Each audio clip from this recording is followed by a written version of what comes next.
Welcome to the Right Time Podcast. The Right Time with Bomani Jones. Ladies and gentlemen, welcome to The Right Time. My name is Bomani Jones. Thanks for listening on ESPN Radio and the ESPN app. We are presented by Progressive Insurance. You can send us a tweet at the 1-800-Flowers.com Twitter feed. That is at Bomani_Jones.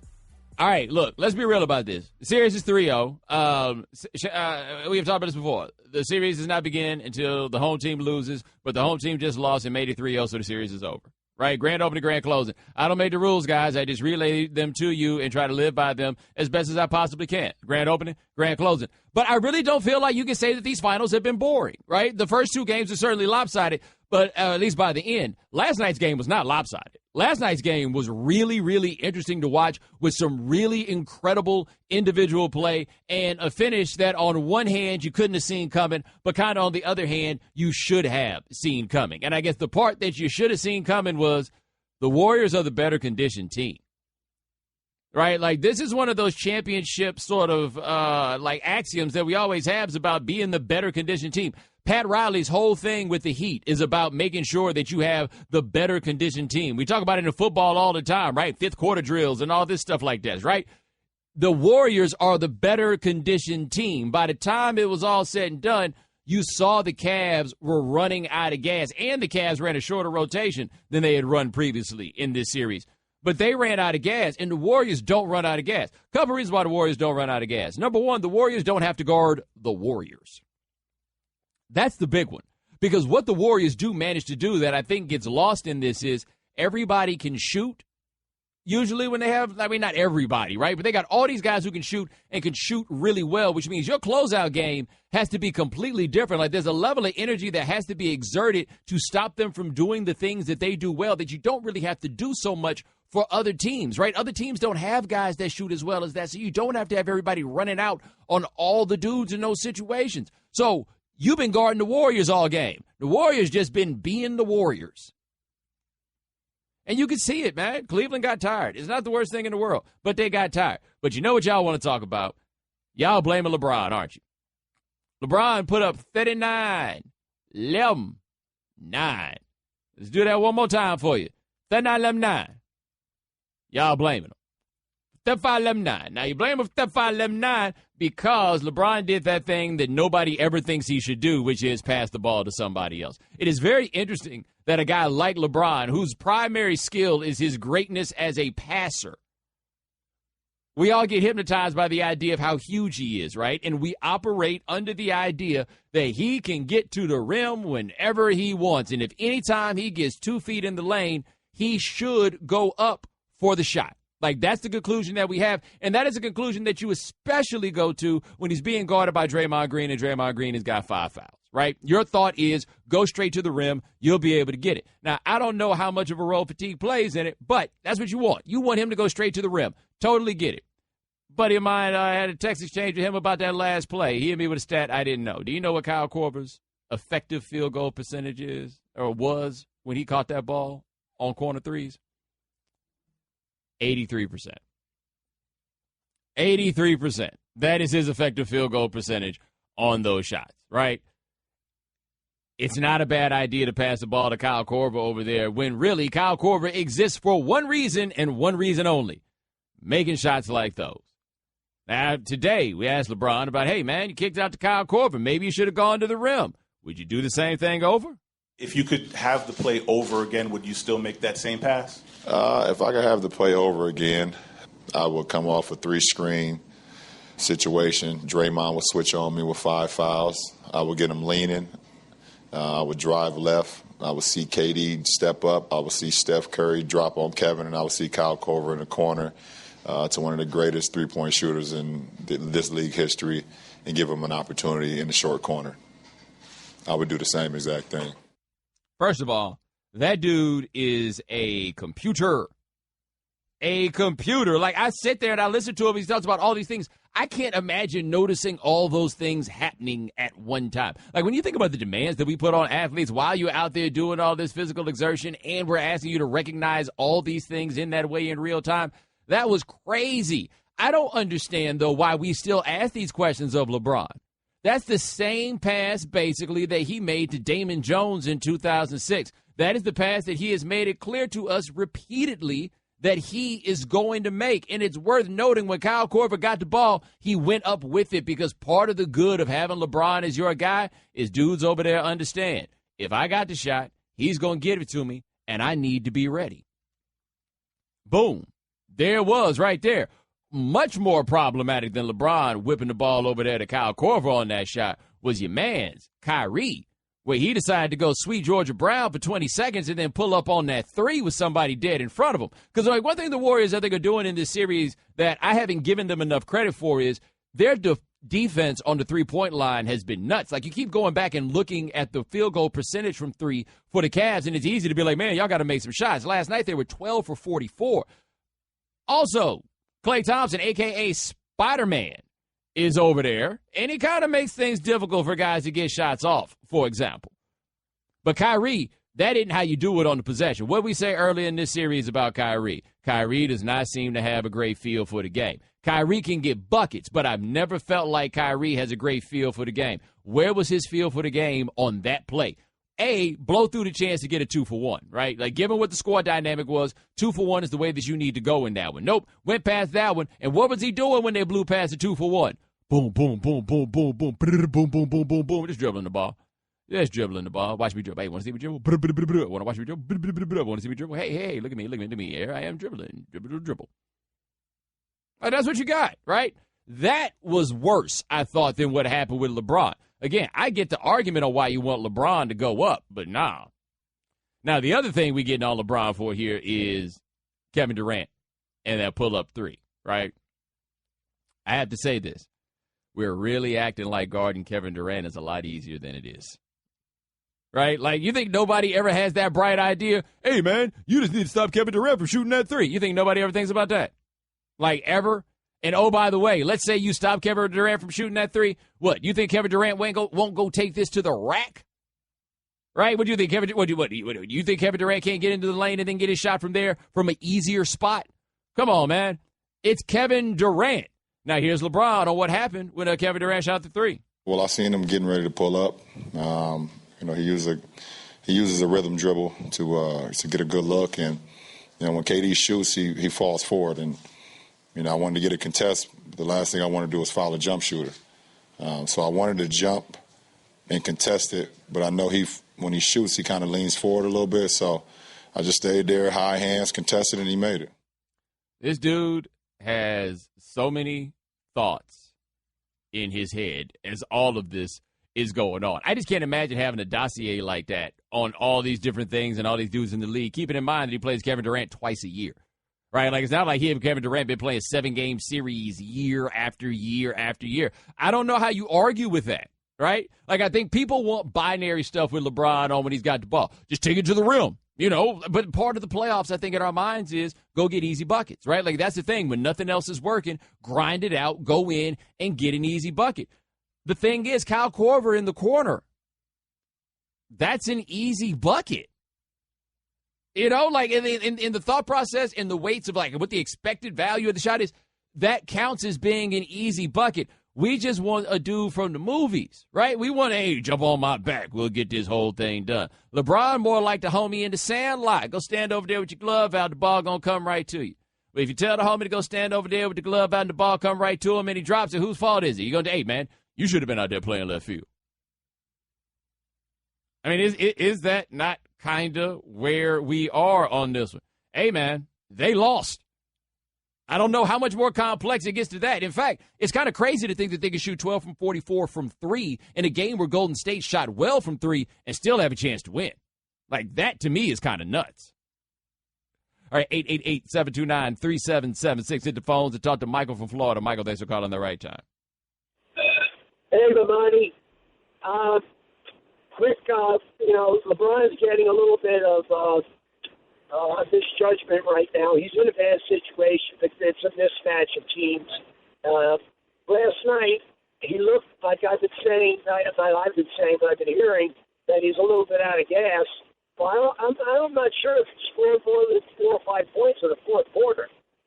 They had a chance to put that game away. What do you think of the fact that maybe Cleveland, when they had that lead, got out-coached?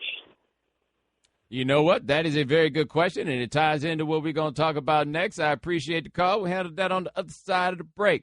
888-729-3776. That is our telephone number. Coming on next, did the Cavs get out-coached, and how much did fatigue matter in Game 3? You're listening to ESPN Radio, the ESPN app, Sirius XM Channel 80. The Right Time with Bomani Jones. Welcome back to The Right Time.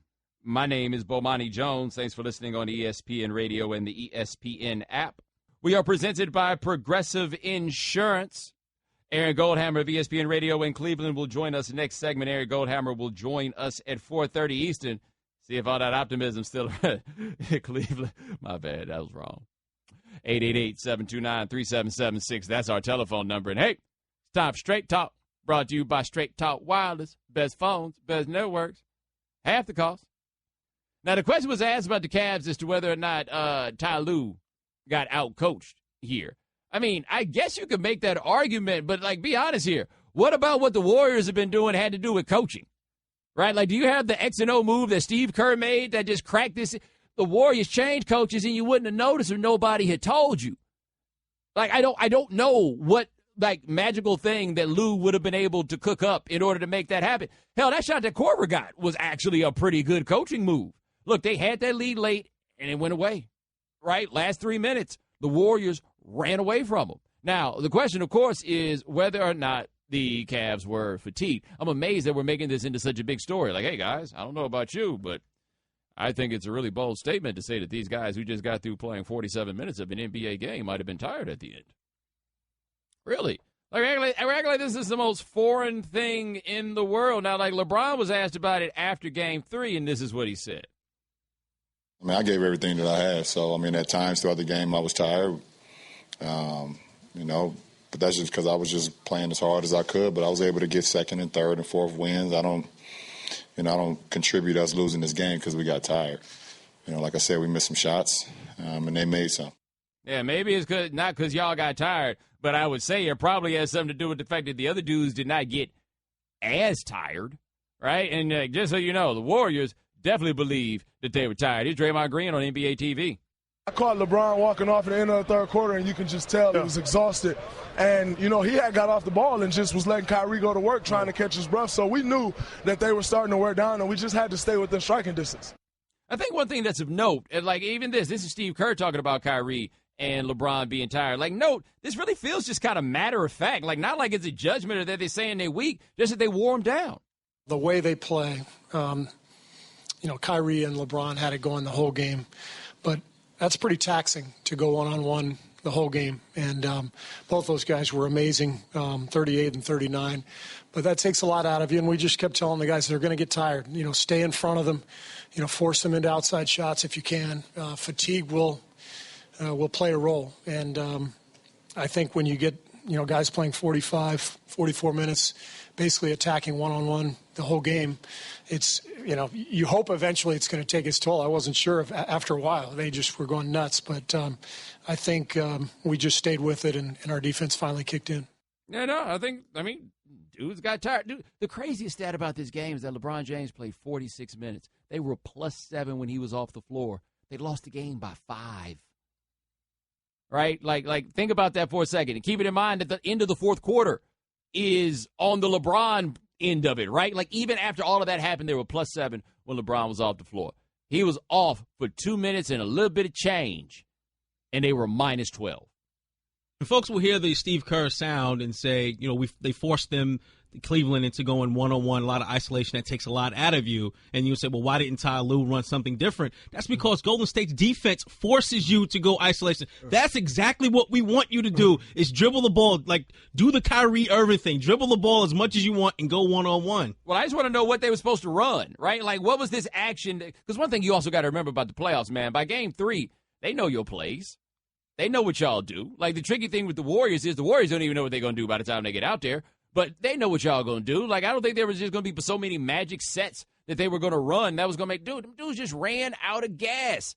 And you can totally understand it. And remember this one thing about the Warriors. Joe Lacob loves to brag about how they're, quote-unquote, light years ahead of the rest of the league on stuff like the science. Making sure these guys get the proper amount of rest and all those sorts of things. Like all the stuff about maintaining bodies. Look, man, the Warriors are pretty deep in this and got all their guys. We're not talking about anybody's injuries here, and this is something they pride themselves on. One thing I did notice last night as well, aside from LeBron and Kyrie, who else handles the ball for Cleveland? Like, do they have anyone else that can dribble the ball up that they trust? That they trust. Yeah. Well, there was Deron Williams, except for the fact that Deron Williams hasn't scored a point in this series. Not a one. He handles the ball. Lionel Jefferson doesn't really dribble too much. You're right about that. You can't really trust JR. Oh, it's Shumpert. Yeah. Think about that. If both of these guys have to do all the scoring and they have to facilitate all of the offense, yes. What do you expect is going to happen late in the game? They ran out of gas. Not making excuses, but that's just expected. By the way, Kevin Love, 1 for 9. This was not the game for him to not show up, even if JR magically did. 888-729-3776. DJ Mike Hitman, what's going on? Hey, Bo. How you like my Warriors? How you like my Warriors? I'm telling you, Cleveland, y'all might as well get the broom out because it's a sweep and clean up that city because it's just as messy as y'all team. And, Bo, how you going to do you was on ESPN in your closet with the nice shoes behind you, but you missing one thing, Bo. What's you got to have man? that logo up above your head at the right time. Let people know who you are. You don't go on national TV and give free advertising while promoting your name, brother. You got to promote that name to get the endorsement. I know iPhone looking at you. I know that Nike saw that stuff behind you. But promote your name the right time. And for that pimp strike, super looking good. I hope you have them laminated shoes on because that looks good with that red scarf in there. How good, my Bo? All right, Mike, you take it easy. And just to be clear, it is not my shoe closet. It is my office where I happen to have the shelves where the shoes are kept. I'm not sitting down on the ground while I'm in there. 888-729-3776. That's our telephone number. So the Dylan from South Dakota. Dylan, thanks for calling the right time.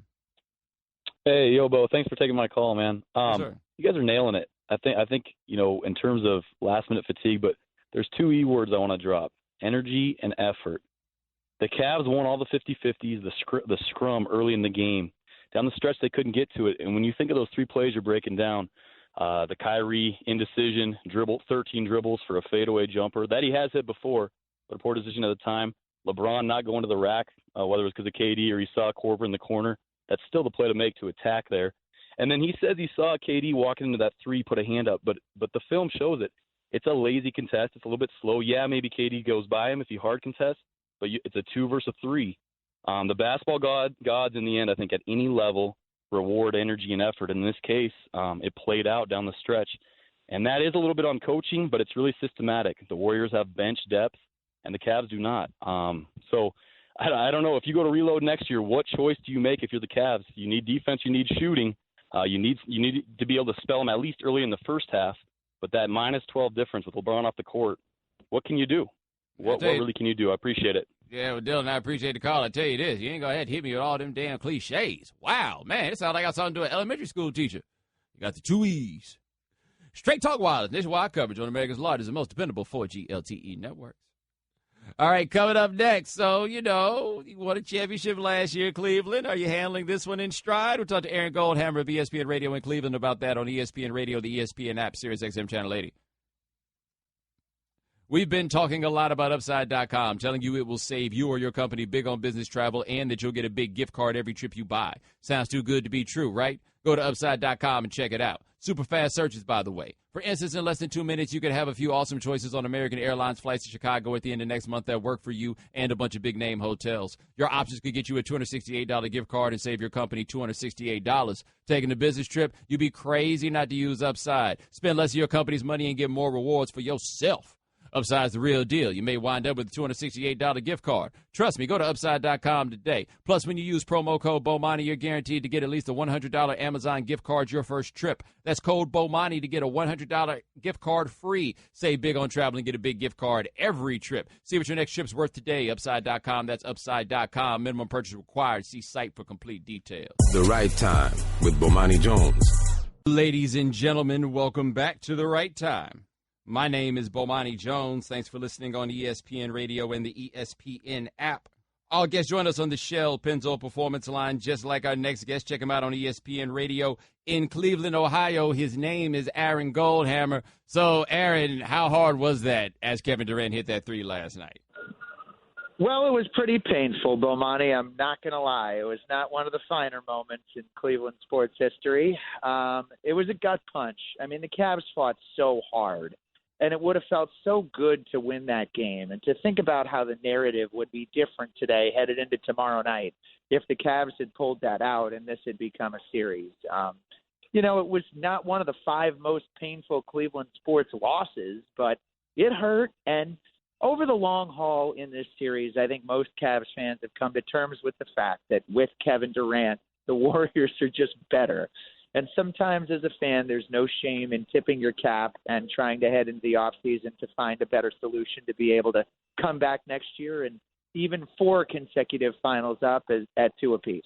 Now, I have to ask, because of the history of Cleveland sports, you guys feel a little more comfortable? Just does it feel normal kind of being in an underdog role? Because this is the rare time a defending champion felt like such an underdog. Yeah, it's sort of where Cleveland always is. It's usually Cleveland against the world, whether they're fighting another sports team or they're fighting you on Twitter. So, it's just sort of the natural way of things around here. But I also think this, Bo, winning the title last year, changed the way people saw that loss last night. If the Warriors win in 5 last year and Durant hits that 3 to beat the Cavs to go up 3-0, I think the mood of the city is totally different.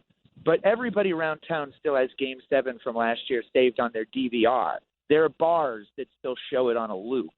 So, we have that we can always go back to if we're ever in a bad mood about a sporting event. And I think a lot of fans probably did after that game last night. All right, talk to Aaron Goldhammer of ESPN Radio in Cleveland on the right time. Now, for the basketball element of it, we had a couple callers who had raised the question as to whether or not Ty Lue got out-coached. You think this is about coaching or just about the talent? No, guys, they got 4 Hall of Famers in the starting lineup. Can we please stop? I mean, even if the Cavs win that game last night, does anybody listening to this right now really think that the Cavs were going to come back and win this series in the long haul with Durant and Steph and Draymond and Clay and their bench? There are things that I might have done differently if I was Ty Lue, and yes, it would feel better to win a game in this series, which, by the way, the Cavs still have a chance to do tomorrow night to avoid this 16-0 in the playoffs and all of that. But I don't know if it's going to really change anything in the long haul. I realized probably about 3/4 of the way through that game, the Cavs were playing so well and so hard just to keep their head barely above water against Golden State that this just wasn't going to happen as far as winning the series overall. I might have slowed the pace a little bit. I might have played Korver down 3 with 10 seconds to go. There are a few little nitpicky things. It doesn't change the big picture of where this series is at. Now, let me ask you this, because a lot of people have talked a lot about the pass to Korver. How do the home folks react when LeBron seemingly, we think he can just get to the rim whenever he wants to? How do the home folks react when there's a play like that and he doesn't? Well, I think which player are you talking about? Where he hit Korver with the pass, or where he hit that one? So LeBron's been doing that for his whole career, Bomani. I had arguments with Cleveland sports fans in the 2007 Eastern Conference Finals when he passed out to Donyell Marshall for an open shot at the end of a game against the Pistons, and everybody thought that he should have been the one to take the shot. Michael Jordan, they had John Paxson and Steve Kerr take 2 of the biggest shots in the Bulls championship runs. As LeBron said today, and I think the fans agree because we know him well enough by now, Kyle Korver is one of the best three-point shooters in NBA history. He's been working his whole life, Brian Windhurst told us earlier today, for that shot. He just happened to miss it. But I wouldn't feel better today if LeBron had tried to go up against 3 guys and dunk that ball instead of passing it off. I have no problem with the basketball play that he made. That's the player that LeBron is, for better or worse. Kobe, would jack up the shot for better or worse. And that's how LeBron is different than the other all-time NBA greats. It's what makes him unique. It's what makes him great, and sometimes it makes him open to criticism. All right, we're talking to Aaron Goldhammer of ESPN Radio in Cleveland on the right time. Have you moved your mind toward maybe it's time to shake up the roster? Yeah, here's the thing. I got to know who's making the decisions first. And the situation with the Cavs and David Griffin, their general manager, is very unclear right now. His contract expires on June 30th. He may be back. He may not be. So I think before I start predicting, whether they're going to trade somebody or make a big move, I think I got to know who the general manager is. But let's assume for a second that they lose tomorrow night, which is what most people, including Vegas, think is going to happen. I know Dan Gilbert, the owner of the Cavs, pretty well, having covered this team now for a while. And I find it really hard to believe that going into the final year of a LeBron James contract, that he would be complacent coming back with the same squad after getting swept out of the playoffs. So I don't know if that means Kevin Love's name could be on the block. I don't know if a Paul George conversation would come up, a Jimmy Butler conversation, if the Cavs might go after a draft pick, if they might consider trading Tristan Thompson. I actually think other than LeBron, there may not really be any untouchables on the Cavs roster, depending on what they get back in return. I know this, Bomani, they have to become a better defensive team if they're going to have a chance to beat Golden State. They have to be able to get more consistent stops throughout the regular season and build better habits if they're ever going to be able to pull this off against this version of the Warriors, which probably this isn't the only title that these guys are going to win. Well, see, you mentioned trading Tristan Thompson. My feel about that roster is they're over-invested at power forward with both Kevin Love and Tristan Thompson, if neither one of them can protect the rim. The other question I have is, would you be willing to part with Kyrie Irving? Because I would be willing to part with Kyrie Irving. Well, that was a debate a little bit already on our show this morning, and he is an immensely talented player on the offensive end. He scores at an unbelievable rate. He's also the best, I think, pound-for-pound clutch shooter in basketball. He hit the biggest shot in the NBA in the last 5 years, probably. His three at the end of Game 7 last year. He'll always be beloved in Cleveland sports history for that.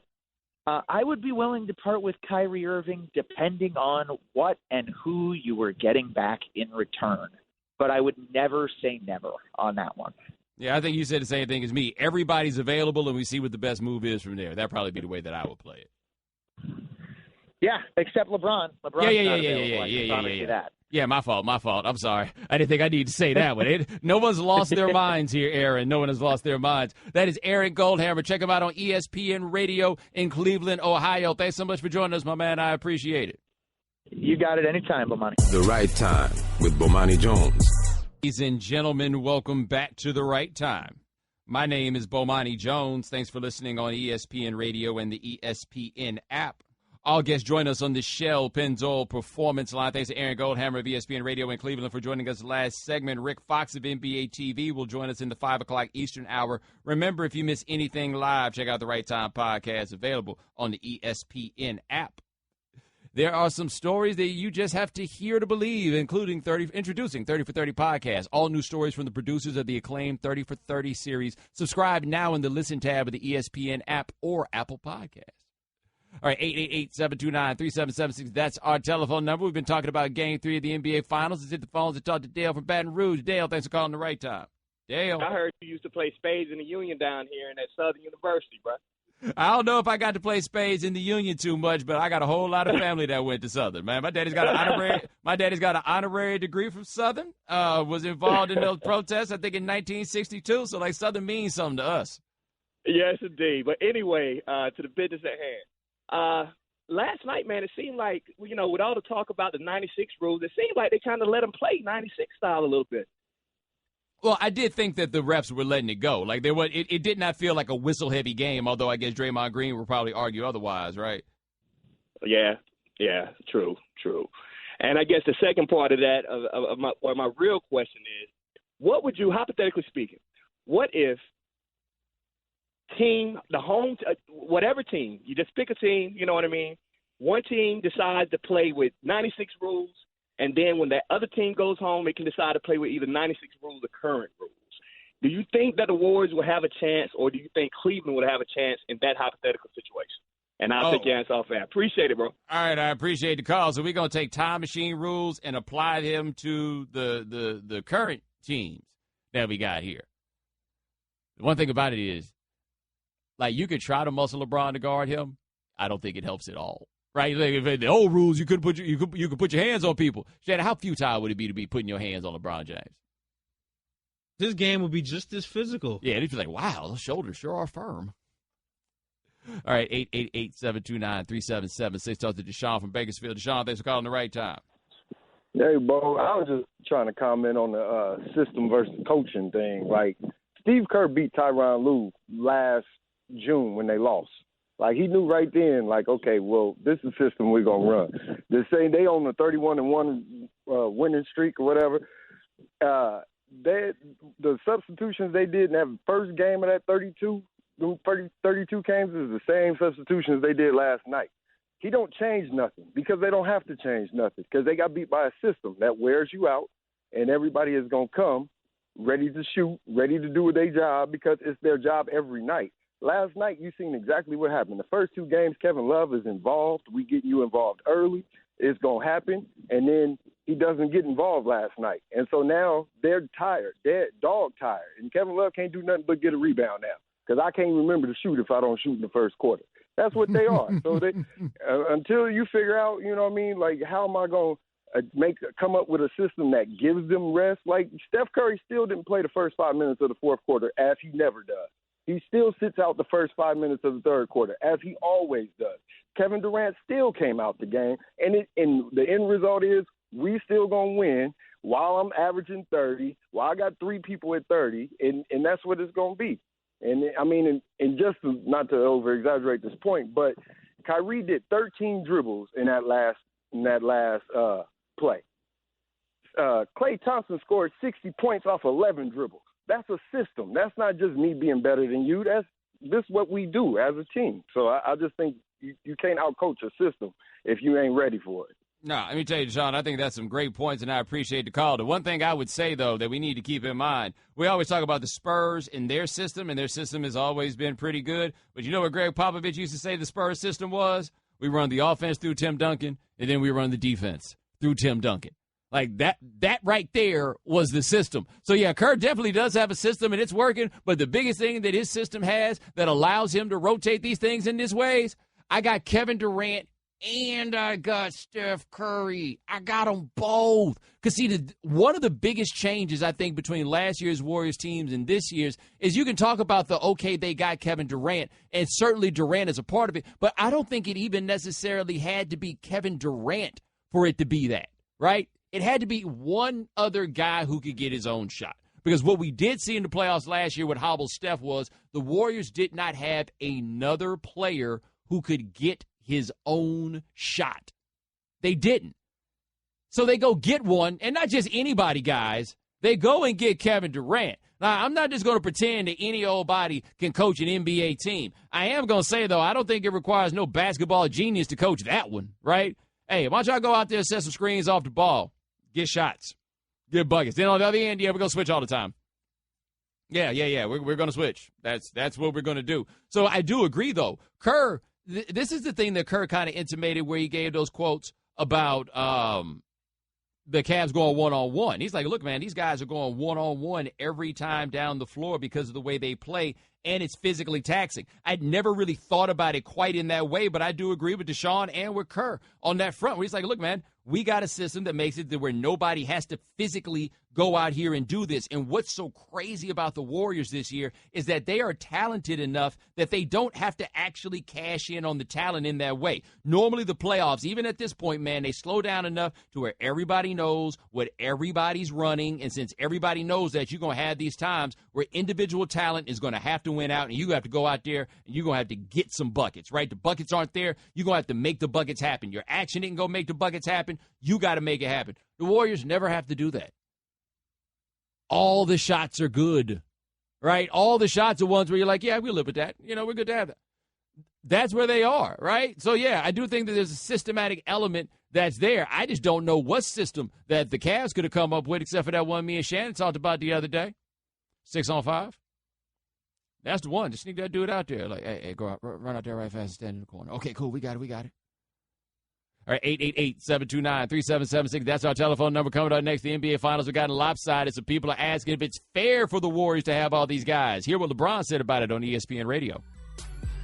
Thanks for listening to the Right Time Podcast. Please come back tomorrow for more. And don't forget to listen to The Right Time with Bomani Jones from 4 p.m. to 7 Eastern on ESPN Radio and the ESPN app.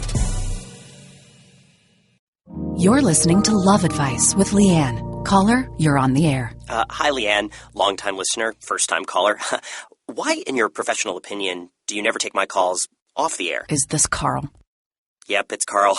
I mean, we had a few dates. Everything was great. I thought, Well, when you switch to Geico, you could save a lot of money on car insurance. Okay, awesome. You should call them. I will. Geico, because saving 15% or more on car insurance is always a great answer.